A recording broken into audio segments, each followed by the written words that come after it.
The atmosphere in the hall was thick with tension, almost palpable. The air seemed to vibrate with unspoken words and suppressed emotions. Emphur, a seasoned sergeant major, stood silently beside his major, Adik, the Sarainae ambassador. His eyes scanned the room, taking in the faces of the other ambassadors and their bodyguards. Each of them carried the weight of their species' histories, their scars from centuries of conflict, and their hopes for a fragile peace. The silence was broken, surprisingly, by the human ambassador, Amari Chase. Her voice was calm, steady, and carried an authority that demanded attention. Yet, the words she spoke were anything but expected. She began, pausing for a moment to let the weight of her words settle, wish to offer reparations for our part in the war. The support of the convocation would be greatly appreciated. The room seemed to freeze. Emphur barely managed to suppress a flinch, but others were not so composed. Seasoned soldiers, agents, and mercenaries turned bodyguards reacted visibly. Some reached instinctively for their weapons, only to stop themselves and grip the walls instead. The ambassadors, though more restrained, were no less shaken. Grimaces flickered across their faces, glowing eyes narrowed, and trembling hands clenched into fists or claws. Adik, the Sarainae ambassador, looked as though they were about to unleash a torrent of fire. Their voice was low, almost a growl, as they spoke through gritted fangs. Reparations, they said, the word sizzling like a cinder on the table. For your part. The tension in the room was rising, and Emphur couldn't help but feel a wave of confusion. Wasn't the entire purpose of the convocation to handle matters delicately, to avoid bloodshed and navigate the murky waters of diplomacy? This was supposed to be about subtle negotiations, not whatever this was. What was the human playing at? Amari Chase, however, remained unfazed. She sat straight, her posture exuding confidence and determination. Yes, she replied, her voice steady. For how, over a millennium, we ravaged and massacred our way through our galaxy and into Pavo-Anadia, the Hyperbius galaxy, NQ-831, and countless others. I am here today to ask for the support of the honored convocation in our endeavor to offer reparations for our part in the devastation. The room fell into a stunned silence. Then, something shifted. The air, once heavy with tension, seemed to crack under the weight of her words. Emphur felt it. A strange mix of heat, cold, and dread that permeated the room. Please, she added softly, and the tension shattered. The silence that followed was deafening.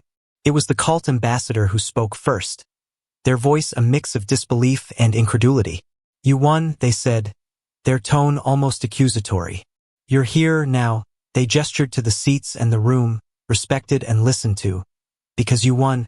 Amari Chase nodded, her expression unwavering. Yes, the Grelutzel ambassador interrupted, her voice buzzing with barely contained fury. And yet you're... What? Saying sorry? For winning? For securing your species' survival and advancement over the past 3 centuries. You're apologizing for becoming one of the most dominant powers in 11 galaxies and beyond. The unspoken question hung in the air.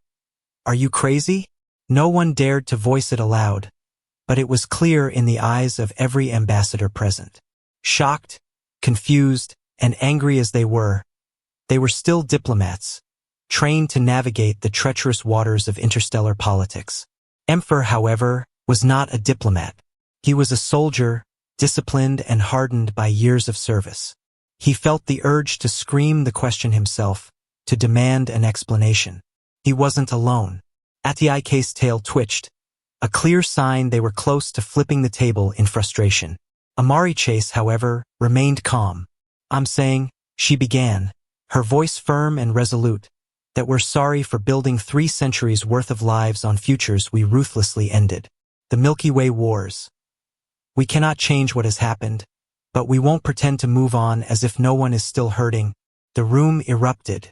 Predictably, someone lunged at Amari Chase. It was the Girius ambassador, Neldrers, who moved first. In a flash, she was on her feet, grabbing the human by her collar and lifting her from her chair. But the attack was short-lived. Before Emphur could even reach for his weapon, Amari Chase's bodyguard had already drawn his gun. The cold, black barrel was pressed against Neldr's ear, right at her kill spot. The Girius ambassador froze, her grip on Amari Chase loosening. Emphur's eyes were locked on the gun. It was a simple weapon, unadorned and marked only by human craftsmanship. Yet it carried an aura of deadly precision. Emphur had seen many weapons in his time, from needle-thin daggers to massive blasters, but this was different. It was a reminder of the humans' relentless efficiency, their ability to turn even the simplest tools into instruments of destruction. Neldr's, however, was not one to back down easily. Her voice was a low growl as she bared her teeth. Reparations? Reparations, she spat. What are you saying, Hunt? The use of the word Hunt was deliberate. It was a reference to the human's family name, a name rooted in a history of hunting and survival. Emphur knew that Amari Chase hated being misnamed, especially given the human's obsession with meanings and etymologies. But with the gun pressed against her ear, Neldr's clearly didn't care. Amari Chase, however, remained calm. Her eyes met Neldr's, and for a moment, there was silence. Then, she spoke, her voice soft but cutting. Are you calling your people livestock? Are they rabid dogs? Did all your people, who died 3 centuries ago and for a millennium, not deserve someone to scream for justice for them? The words hit like a hammer. Neldr's grip on Amari Chase loosened, and she sank back into her seat. The gun disappeared, but the damage had been done. The Girius ambassador looked down, her skin rippling with a mix of emotions. Anger, fear, and something else. Something that looked almost like shame. Amari Chase stood tall, her eyes scanning the room. No one could meet her gaze. Not even Emphur, who had seen the horrors of war firsthand. He had fought against humans, killed them, and seen the fire in their eyes. But this was different. There was no smug victory, no vindicated anger. Instead, there was pain, immeasurable sorrow. It was as if Amari Chase was reliving every moment of the Milky Way wars, from the first spark of conflict to the final, bloody battles. She couldn't have been there, of course. Humans lived for a century at most. But somehow she carried the weight of it all. Will we get the convocation of the honored support? She asked again, her voice steady. The tension in the room was palpable. For a moment, it seemed as though the ambassadors might refuse, might reject her plea out of pride or anger. But then, one by one, they began to speak. The Sarainae will support, Adaike said, their voice weary but resolute. The Lamphun will support, another ambassador added. The Kumahag will support, came another voice. Finally, Amari Chase turned to Neldr's. The Girius ambassador looked up, her mouth set in a grim line. The Girius will support, she said, her voice barely above a whisper. The room fell silent once more. The ambassadors bowed their heads, some out of respect, others out of defeat. No one fully understood why Amari Chase had chosen to bring up the humans' sins now, after 3 centuries of silence. But it didn't matter. The decision had been made. The humans of the Milky Way will give reparations, Amari Chase declared, her voice filled with determination. We will give the fallen and the slain their justice. Emphur watched as the human ambassador stood tall, her eyes filled with a resolve that was both terrifying and awe-inspiring. He might never fully understand humans, but he knew one thing for certain. Once they set their minds on something, they would stop at nothing to achieve it. And that was both terrifying and infuriating. The meeting adjourned, but the tension lingered like a heavy fog.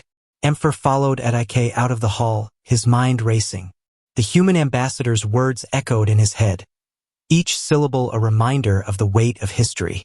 Reparations, justice, words that felt foreign in the context of the Milky Way wars, a conflict that had shaped the fate of countless species across galaxies. As they walked through the grand corridors of the convocation's headquarters, Emphur couldn't help but glance back at Amari Chase. She stood tall, surrounded by her entourage, her expression unreadable. Her bodyguard, the one who had drawn the gun so swiftly, remained close, his eyes scanning the room with a vigilance that spoke of years of training, or perhaps years of war. Adaike's voice broke through Emphur's thoughts. What do you make of this, Sergeant? they asked, their tone sharp but laced with curiosity. Emphur hesitated. He wasn't used to being asked for his opinion, especially not by someone as high-ranking as Adik. But the question deserved an honest answer. I don't know, Major, he admitted. It's unexpected. Humans don't usually apologize. They win, they conquer, and they move on. This is different. Adik nodded, their tail flicking in agitation. Different, yes. But is it genuine? Or is this another one of their games? Emphur didn't have an answer. He had fought humans in the war, seen their ruthlessness firsthand. But he had also seen their resilience, their unyielding determination. If Amari Chase's words were genuine, then this could be a turning point, a chance to heal wounds that had festered for centuries. But if it was a ploy, a calculated move to gain some unseen advantage, the consequences could be catastrophic. Later that evening, Emphur found himself in the Convocation's gardens, a rare moment of solitude amidst the chaos. The gardens were a marvel, filled with flora from across the galaxies, each plant a testament to the diversity of life in the universe. But tonight, Emphur wasn't there to admire the scenery. He needed to clear his head. He wasn't alone for long. Sergeant Major Emphur, a voice called out, soft but firm. Emphur turned to see Amari Chase approaching, her bodyguard a few steps behind. She was dressed more casually now, her formal attire replaced by a simple tunic and trousers. But her presence was no less commanding. Ambassador, Emphur greeted, his tone neutral. He wasn't sure what to make of her sudden appearance. Amari Chase smiled, though it didn't quite reach her eyes. I hope I'm not intruding. I just wanted to speak with you. Unofficially, of course. Emphur raised an eyebrow. With me? Why? Because you've seen the war, she said simply. You've fought against us, killed us. And yet, you're here, serving as a bodyguard for the Sarainae ambassador. You've seen both sides of the conflict. I value your perspective. Emphur crossed his arms, his expression guarded. My perspective is that humans are ruthless. You do what you must to survive, no matter the cost. So forgive me if I'm skeptical about this sudden change of heart. Amari Chase nodded, her smile fading. I understand your skepticism, but this isn't a change of heart. It's an acknowledgement of the truth. We've spent centuries building our empire on the ashes of others. And while we can't change the past, we can try to make amends. Emphur studied her, searching for any hint of deception. But all he saw was sincerity and pain. Why now, he asked. Why wait 3 centuries to offer reparations? Amari Chase sighed, her gaze drifting to the stars above. Because it took us this long to realize that winning the war didn't mean we won peace. We've spent centuries trying to move on, but the scars remain. For us and for everyone else. If we want to truly move forward, we need to face what we've done. Emphur was silent for a long moment. He wanted to argue, to point out the hypocrisy of her words.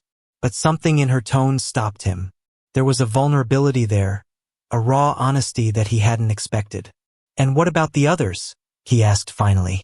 The Jiries, the cult, the Sarainae. Do you think they'll accept your reparations? Or will they see it as too little, too late?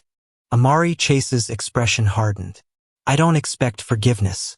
I don't even expect understanding. But I do expect them to see that we're trying. And maybe, just maybe, that will be enough to start healing. Emphur didn't respond. He wasn't sure what to say. But for the first time in a long time, he felt a glimmer of hope. A fragile, tentative hope that maybe, just maybe, the galaxy could find a way to move forward. The next day, the convocation reconvened. The atmosphere was different now. The initial shock replaced by a cautious curiosity. Amari Chase stood at the center of the room, her presence commanding attention. Thank you for your support, she began, her voice steady. But this is only the beginning. Reparations will not be easy, nor will they be quick. They will require sacrifice, compromise, and, above all, honesty. But I believe that together, we can build a future that honors the past without being bound by it. The room was silent as she spoke, the weight of her words settling over everyone present. Emphur watched as the ambassadors exchanged glances, their expressions a mix of skepticism and hope. It was a fragile balance, one that could tip at any moment. But for now, it held. As the meeting adjourned, Emphur found himself once again in the gardens, his mind racing. The road ahead would be long and fraught with challenges. But for the first time in centuries, there was a chance. A chance for peace, for healing, for a future that wasn't defined by the scars of the past. And as he looked up at the stars, Emphur couldn't help but wonder if, perhaps, the humans had finally found a way to win something more valuable than any war.